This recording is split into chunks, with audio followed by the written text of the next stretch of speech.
Malaikat ini sama sekali tidak menyangka. Setelah memberikan kekuatan terbesar kepada pria ini, yang dia terima adalah pukulan tanpa ampun. Namun, sebelum dia sempat memohon ampun, sayapnya telah direnggut dengan kejam.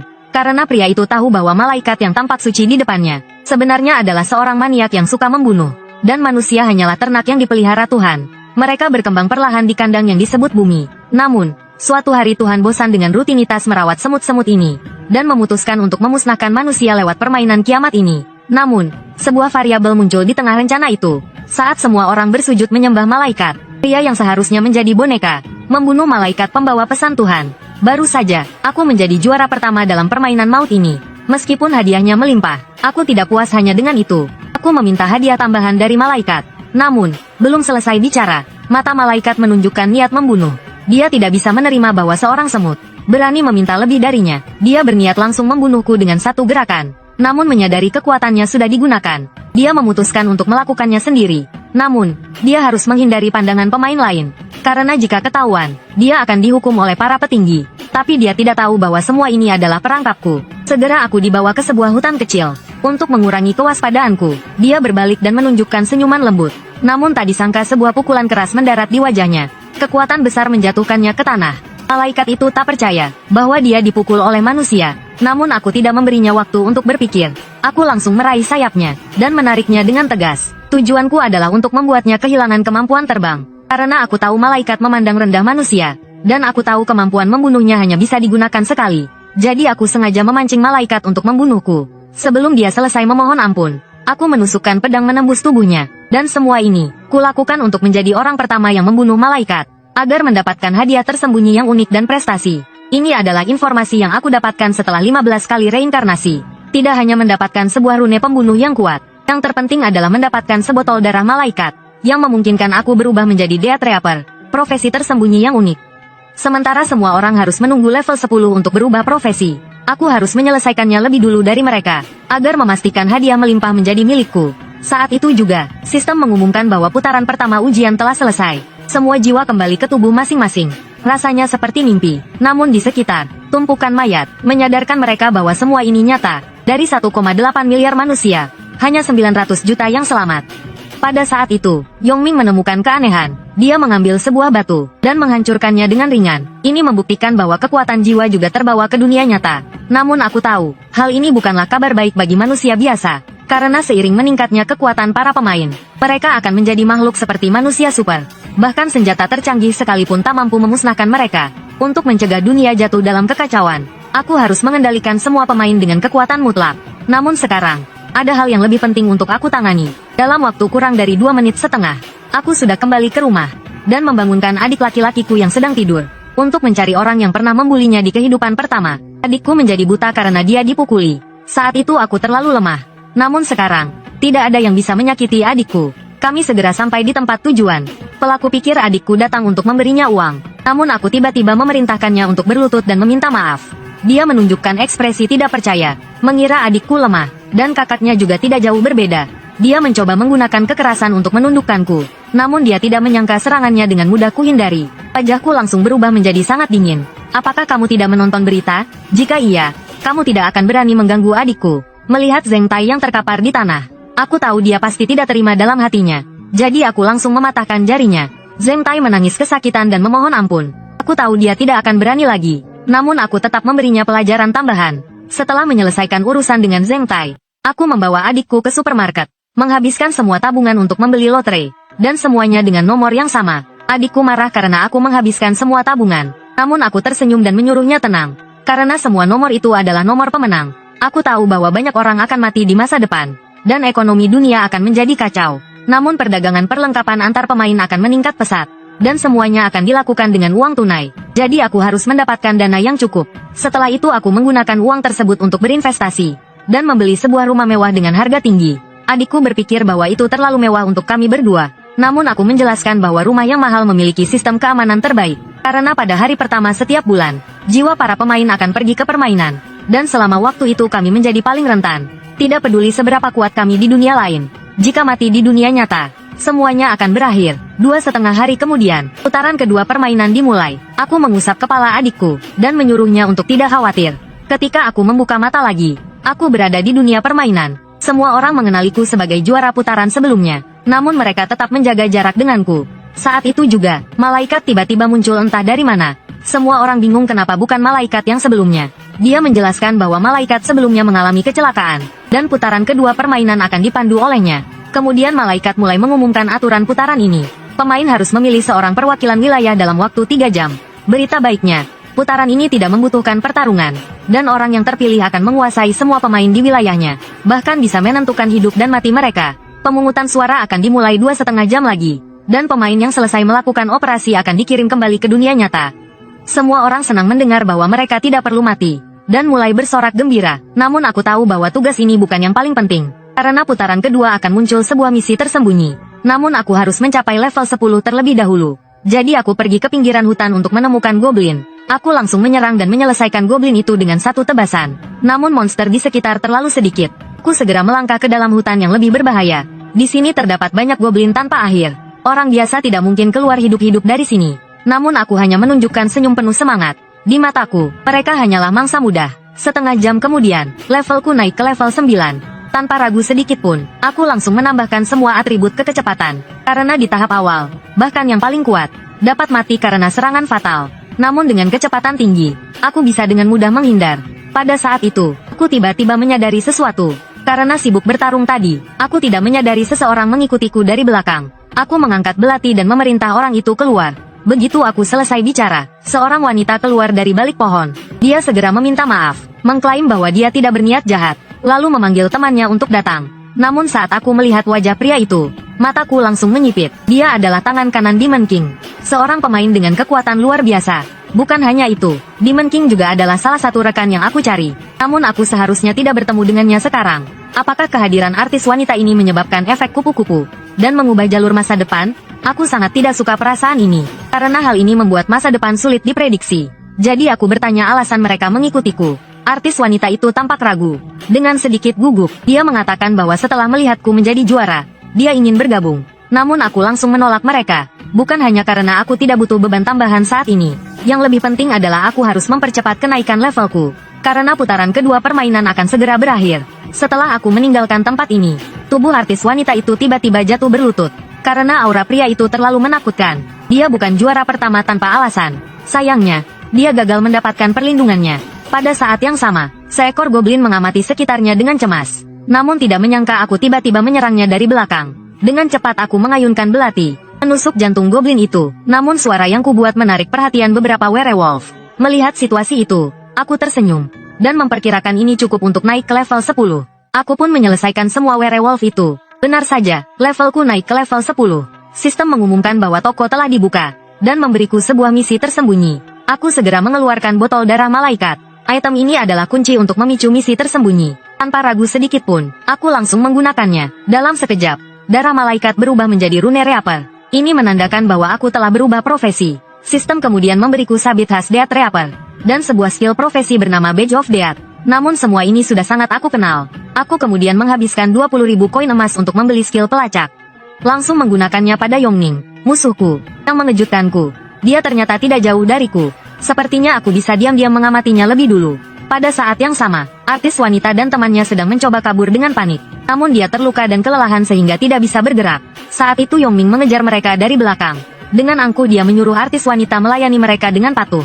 Anze menyadari bahwa mereka tidak bisa lari lagi. Dia menghunus belati dan bersiap untuk bertarung sampai mati. Namun tiba-tiba aku muncul dari balik pohon dan menghentikan mereka. Yongning melambaikan tangan dengan santai, menyuruhku pergi, atau dia akan mengurusku juga. Aku tidak membuang waktu untuk berbicara dengan orang bodoh ini. Langsung memanggil sabit Death Reaper dan memberitahu Yongning bahwa kedua orang ini tidak bisa dia sentuh. Yang kulakukan ini bukan karena aku berhati malaikat, namun karena menyelamatkan Anze akan menarik simpati Demon King dan akan memberiku keuntungan besar. Serta fakta lain, yaitu aku tidak tahan melihat bajingan seperti Yongning. Dia berkeringat dingin karena terintimidasi oleh auraku. Namun aku tidak berniat melepaskan mereka. Aku tersenyum sinis dan terus memprovokasi. Yongning menjadi sangat marah dengan ucapanku. Meskipun dia pernah melihatku dengan mudah membunuh goblin. Setelah kegagalan cinta pertamanya, kekuatan Yongning mengalami peningkatan signifikan. Bahkan tembok pun hancur dengan satu pukulannya. Hal ini memberinya rasa percaya diri yang besar. Bahkan dia membayangkan skenario di mana dia mengalahkanku. Dia mulai bersiap dan berjalan ke arahku. Namun aku hanya tersenyum sinis dan bertanya dari mana rasa percaya dirinya. Dalam sekejap aku menghilang dari tempatku berdiri, dan dengan keras menendang perut Yongming, melemparkannya hingga 10 meter jauhnya. Kemudian aku menariknya ke atas, dan menghajarnya dengan puluhan pukulan di wajah. Namun saat aku akan memberikan pukulan terakhir, tiba-tiba sebuah panah melesat ke arahku. Namun aku dengan cepat menghindar dengan mudah. Pemanah itu terkejut, reaksiku begitu cepat, hingga serangan apapun tidak bisa mengenaku. Aku memutuskan untuk tidak memberi kesempatan pada mereka, dan dengan tegas mengeluarkan sabit Death Reaper, menghabisi sisa manusia biasa di sana. Namun aku tidak membunuh mereka. Kemudian aku menemukan Yongming yang bersembunyi, dan tanpa ragu memotong lengannya. Rasa sakit yang hebat membuatnya terus merintih. Namun aku dengan dingin menyuruhnya diam. Rasa sakit yang dia alami tidak ada apa-apanya dibandingkan denganku. Setelah aku selesai dengan mereka, artis wanita dan temannya segera membungkuk mengucapkan terima kasih atas pertolonganku. Namun Anze bertanya kenapa aku tidak membasmi mereka sepenuhnya. Aku menunjukkan ekspresi kagum. Ternyata, Demon King dan anak buahnya sangat cocok untuk permainan ini. Kemudian aku menjelaskan bahwa pengurangan populasi tidak ada untungnya, karena itu akan mengurangi jumlah orang yang bisa menyelesaikan misi. Anze terkesan aku bisa berpikir sejauh itu. Tidak heran aku menjadi juara pertama.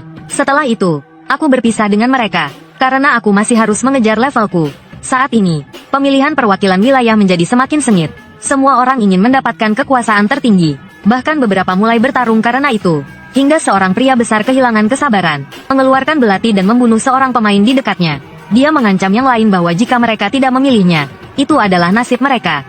Orang-orang marah, dan menyebutnya pembunuh. Namun yang mereka dapatkan hanyalah pembantaian brutal. Cui Gang menyadari bahwa semua orang telah diliputi kepanikan. Jika terus seperti ini, mereka akan memilihnya karena rasa takut. Dan begitu dia menjadi perwakilan wilayah, dia bisa memerintahku untuk mati. Dengan begitu, dia akan menjadi juara pertama. Saat mereka berebut menjadi perwakilan wilayah, aku telah mencapai level 16. Namun pengalaman yang kudapatkan semakin sedikit. Untungnya, waktu pemungutan suara telah berakhir. Semua pemain dipanggil kembali ke titik awal. Namun saat aku kembali ke titik awal, Cui Gang mendatangiku dengan penuh kemarahan. Mungkin pembantaian sebelumnya membuatnya terlalu percaya diri. Dia bahkan menyuruhku untuk tunduk padanya. Dan dia akan mengampuniku. Aku tidak berbicara banyak, langsung mengeluarkan sabit Death Reaper. Cui Gang berkeringat dingin melihat senjataku yang mengerikan. Dia sadar bahwa dia telah mengganggu orang yang salah. Namun aku tiba-tiba menyuruhnya berlutut. Cui Gang, meskipun marah, tidak berani menyerang. Dia menggertakkan giginya karena frustrasi, namun tetap tidak menyerangku. Aku sengaja tidak bergerak, karena ingin dia menjadi perwakilan wilayah, agar aku bisa memanfaatkannya di putaran ketiga permainan. Pada saat itu, malaikat muncul kembali, dan memberikan waktu 5 menit untuk pemungutan suara. Siapa yang tidak memberikan suara akan dihapus dari permainan. Keinginan untuk bertahan hidup membuat semua orang segera membuka jendela, dan memilih kandidat mereka. Namun meskipun begitu, aku memilih untuk tidak menjadi perwakilan wilayah, dan menyerahkan kekuasaan ini kepada lawanku, Zheng Tai. Benar saja, begitu waktu habis, malaikat mengumumkan bahwa Zheng Tai terpilih sebagai perwakilan wilayah.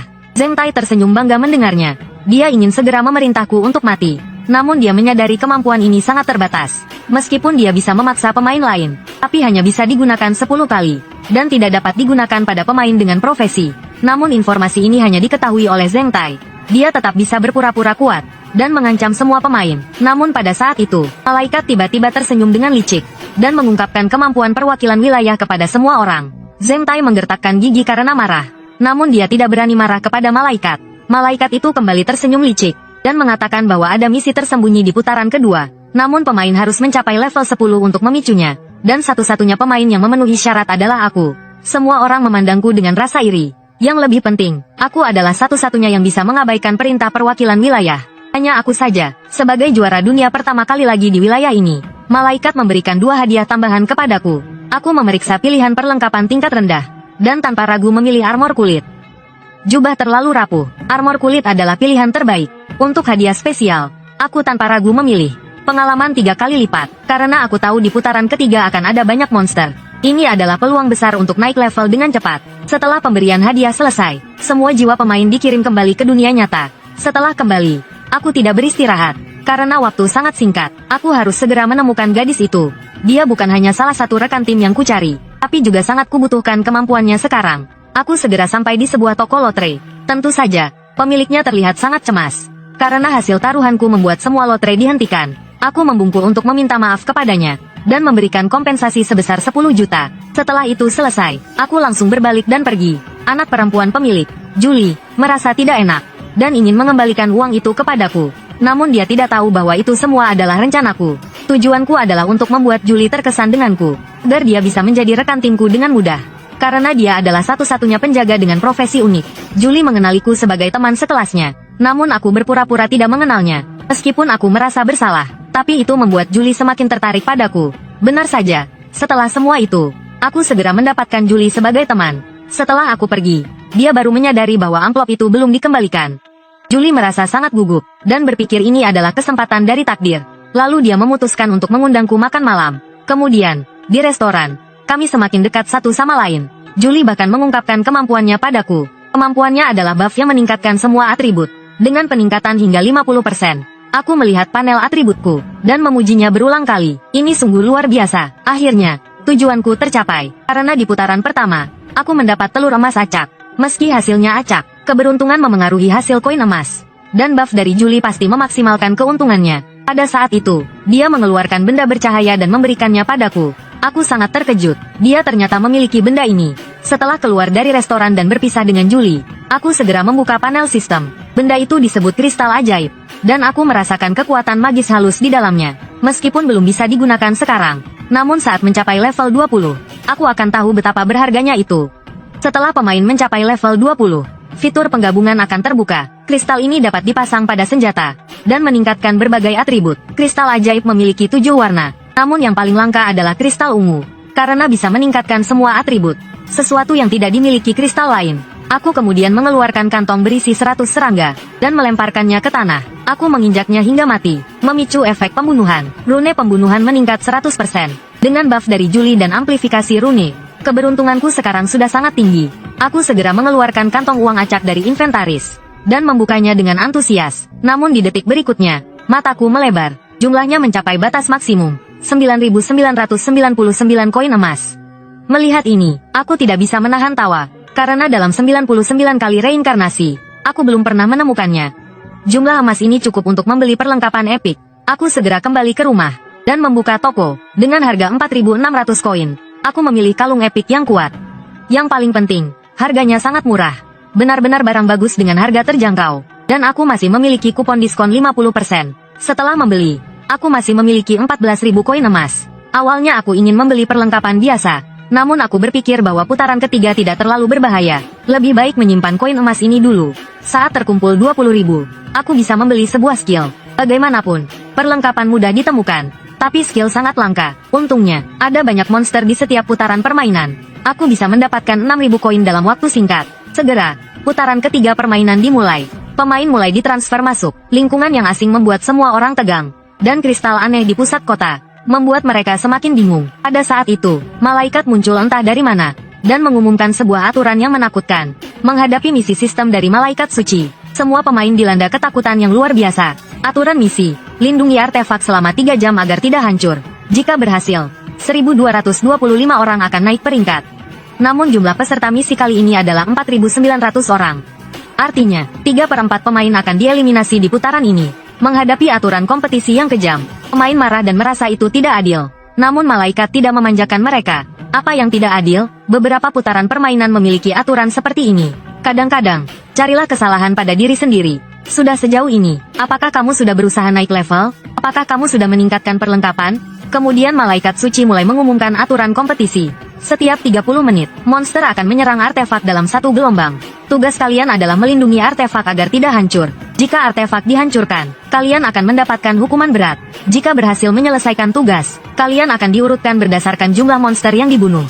1.250 peringkat teratas akan bertahan. Peringkat setelah 1.250 akan mati. Meskipun jumlah monster kali ini banyak, namun atribut mereka akan dikurangi 2/3. Selain itu, pengalaman dan koin emas juga akan berkurang. Sebagai perwakilan wilayah, Cui Gang segera memahami permainan ini. Bukankah ini hanya tentang siapa yang membunuh lebih banyak monster? Dengan hak komando paksa yang dimilikinya, Cui Gang merasa mudah mengendalikan putaran ini. Namun kalimat berikut dari malaikat membawanya ke dalam jurang yang dalam. Perwakilan wilayah dapat menggunakan hak komando paksa di putaran ini. Namun jika perwakilan mati secara tak terduga atau dibunuh oleh monster, posisinya akan kosong. Namun jika dibunuh oleh pemain, pemain yang membunuh akan langsung menjadi perwakilan. Dan 10 hak komando akan diperbarui. Mendengar hal ini, 4.000 pasang mata dingin langsung tertuju pada Cui Gang. Menghadapi tatapan penuh ancaman dari 4.000 orang, tubuh Cui Gang gemetar tak terkendali. Namun, setelah 99 kali reinkarnasi, Aku tahu betapa liciknya wajah malaikat yang pura-pura suci itu. Melihat 4.000 orang bersenjata mengepung Cui Gang, aku dengan santai berjalan ke sisi Cui Gang. Jangan takut, aku tidak akan membunuhmu. Cui Gang, yang berusaha tetap tenang, tidak tahan dan bertanya. Apa yang kau inginkan? Aku bisa melindungi nyawamu dari ancaman. Tapi dengan syarat kau harus mematuhi semua perintahku. Setelah aku berbicara, situasi menjadi sunyi. Semua pemain menatap dengan mata lebar.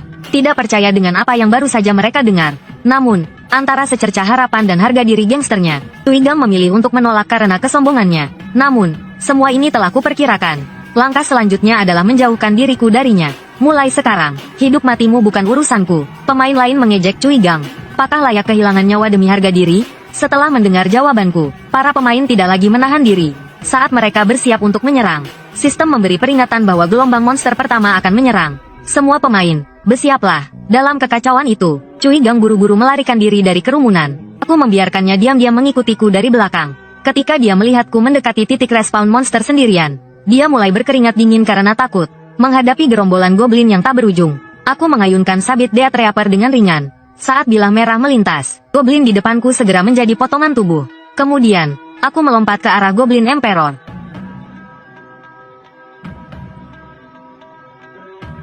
Kekuatan yang begitu menakutkan, membuat Cui Gang yang mengikutiku gemetar ketakutan. Tidak boleh membuang waktu lagi. Aku juga harus segera naik level. Saat Cui Gang hendak membunuh goblin, tiba-tiba, sebuah pedang meluncur ke arahnya. Untung dia berhasil menghindar tepat waktu. Pedang itu hanya menggores cuping telinganya. Ketika Cui Gang masih kebingungan, mengapa goblin sekarang bisa menggunakan busur dan panah? Seorang pemain dengan tombak panjang menyerangnya dari depan. Cui Gang yang sadar langsung mencabut tombak dengan rasa sakit. Dia menarik tombak itu dengan keras, dan membuat tubuh pelaku langsung menabrak pisau di tangan Cui Gang. Kemudian dia mengangkat tombak panjangnya lagi dan melemparkannya, langsung mengenainya tepat di wajah pemanah. Adegan ini segera menghentikan tindakan para pemain lain, yang sebelumnya tampak siap menyerang. Di tengah kerumunan yang bertarung melawan monster, seorang pria bertubuh besar menarik perhatiannya. Dia adalah He Yanlong, peringkat ketiga wilayah ini. Tanpa ragu, Cui Gang menggunakan hak komando paksa. Mulai sekarang, kau bertanggung jawab melindungiku. Menghadapi ribuan tentara goblin, pria itu mengayunkan sabit Death Reaper. Dengan lembut, aura merah darah segera mencabik-cabik tubuh para goblin. Bersamaan dengan kematian goblin terakhir, aku akhirnya mencapai level 20, dan berhasil membuka skill Night of Death, serta mendapatkan rune Death Reaper. Skill ini memungkinkan pengguna mengubah area 500 meter menjadi malam hari. Sementara rune meningkatkan serangan siang hari menjadi 2 kali lipat. Dan saat diam di malam hari, mengurangi deteksi musuh secara signifikan. Saat aku masih terpana, gelombang goblin lain tiba-tiba datang. Bagaimana mungkin aku melewatkan kesempatan ini untuk mendapatkan pengalaman? Night of Death. Dalam sekejap, semua makhluk terperangkap dalam kegelapan. Dalam kegelapan yang menyelimuti area suci, terdengar jeritan menyayat dari goblin. Yang menyambut mereka hanyalah pembantaian tanpa ampun. Setelah membantai gelombang ketiga goblin, aku akhirnya mengumpulkan 20.000 koin emas yang diperlukan. Untuk mengantisipasi kejadian tak terduga berikutnya, aku tanpa ragu membeli skill pengintaian. Skill ini memungkinkan pengintaian target dalam radius 300 meter. Pada saat yang sama, di sisi lain, Cui Gang sedang mengendalikan 10 pemain. Untuk melindungi dirinya sendiri, hanya perlu bertahan 1 jam lagi. Dia bisa menyelesaikan tugas dengan selamat. Namun, dengan kedatangan gelombang keempat monster, mimpi indahnya segera hancur. Gelombang keempat tidak hanya terdiri dari werewolf yang kuat, jumlah mereka juga 10 kali lipat dari penyintas. Ketika Cui Gang sibuk melawan serangan werewolf, pemain lain yang mengincar posisinya menyerang. Demi bertahan hidup, Cui Gang menggunakan hak kendali paksa untuk menjadikan mereka perisai manusia. Akhirnya, dengan perlindungan perisai manusia, dia nyaris sampai di depanku. Aku bersedia jadi bawahannya. Tolong lindungi aku. Tanpa ragu, aku menolaknya. Setelah menggunakan hak kendali terakhirnya, Cui Gang harus membayar atas pilihannya sendiri. Saat ini, dia menyesal. Hanya karena harga diri bodohku sendiri. Melihat Cui Gang kesulitan, pemain lain mulai mencemoohnya. Tadi berani sekali, sekarang kenapa melemah? Pada saat itu, Kun Ge tiba-tiba mendorong pemain yang tidak berhati-hati. Melihat ini, harapan Cui Gang yang sempat padam kembali hidup. Kun, selama kita keluar hidup-hidup, kau akan menjadi wakil ketua gengku. Namun, Kun langsung meninju wajah Cui Gang. Siapa yang mau jadi ketua? Aku yang akan jadi ketua. Dengan pukulan terakhir Kun, sistem dengan suara dingin mengumumkan, Kun berhasil membunuh perwakilan wilayah, Cui Gang. Sekarang dia mewarisi posisi perwakilan wilayah, dengan hak komando penuh. Saat ini, Kun sangat bersemangat. Dengan hak komando paksa, dia bisa memanipulasi para pemain sesuka hati. Lalu, Kun mendekatiku dengan angkuh. Jadikan aku bawahannya, dan lindungi aku, tapi sikapnya membuatku sangat tidak suka. Ingin jadi bawahanku? Berlutut dan ulangi perkataanmu tadi. Melihat para pemain di belakangnya yang seperti serigala buas, Kun tanpa ragu memilih untuk bertahan hidup. Tolong jadikan aku bawahannya. Aku mohon. Melihat segalanya berjalan sesuai rencanaku, aku dengan dingin memperingatkan semua orang. Jangan ada yang menyakiti Kun. Mereka yang telah menyaksikan kekuatanku hanya bisa pergi dengan enggan. Ketika gelombang keempat mendekati akhir, aku diam-diam mendesah lega. Jika permainan berakhir begitu saja, rasanya terlalu membosankan. Aku kemudian menatap Kun yang tampak puas, dan menyuruhnya mengendalikan 10 orang untuk menghancurkan benda suci. Mendengar itu, Kun terkejut, karena malaikat telah mengatakan, jika benda suci dihancurkan, akan ada hukuman berat. Namun, di antara hukuman dan kematian, dia hanya bisa memilih hukuman. Kun yang tak berani menolak perintahku, memohon agar bisa menyimpan satu kontrol terakhir. Tapi aku mengabaikannya, langsung menyebutkan 10 nama. 10 nama itu adalah teman-temannya. Di hadapan teman-temannya, Kun tanpa ragu menggunakan kendali paksa, dan mereka mulai menyerang benda suci. Para pemain yang sadar segera menyerang mereka, tapi semuanya sudah terlambat. Dengan suara pecahan yang memekakkan telinga, semua pemain menerima pemberitahuan bahwa benda suci telah hancur. Isi gagal, pemberi hukuman akan muncul dalam 30 menit. Mendengar berita itu, para pemain panik. Namun, aku menunjukkan senyum yang sudah lama tak kulihat. Permainan sesungguhnya baru saja dimulai. Menghadapi peringatan baik dari malaikat, aku hanya mengejeknya, karena aku tahu, di balik penampilan sucinya, dia sangat licik. Dengan kelompok perusak menghancurkan benda suci, para pemain yang menerima pemberitahuan hukuman dari malaikat panik. Namun, aku menyeringai, menunjukkan senyum kemenangan, karena ini adalah satu-satunya kesempatan mendapatkan artefak. Tiba-tiba, pesan sistem muncul. Pemain yang menghancurkan benda suci akan menerima kutukan Tuhan. Atribut akan berkurang permanen sebesar 50%. Sementara itu, perwakilan wilayah sebagai penanggung jawab utama, atributnya juga akan berkurang permanen sebesar 50%. Inilah alasan aku tidak menjadi perwakilan wilayah. Karena pengurangan atribut permanen berarti menghadapi kematian. Sementara itu, pesan sistem kembali muncul. Berhasil bertahan hidup selama 30 menit dalam hukuman Tuhan, akan menerima hadiah 3000 koin emas. Mendengar berita ini, para pemain sangat bersemangat. Hanya perlu bertahan 30 menit lagi untuk hadiah yang lebih besar daripada menjaga benda suci. Dengan menghadapi malaikat hukuman yang akan segera muncul, aku harus melakukan persiapan yang matang.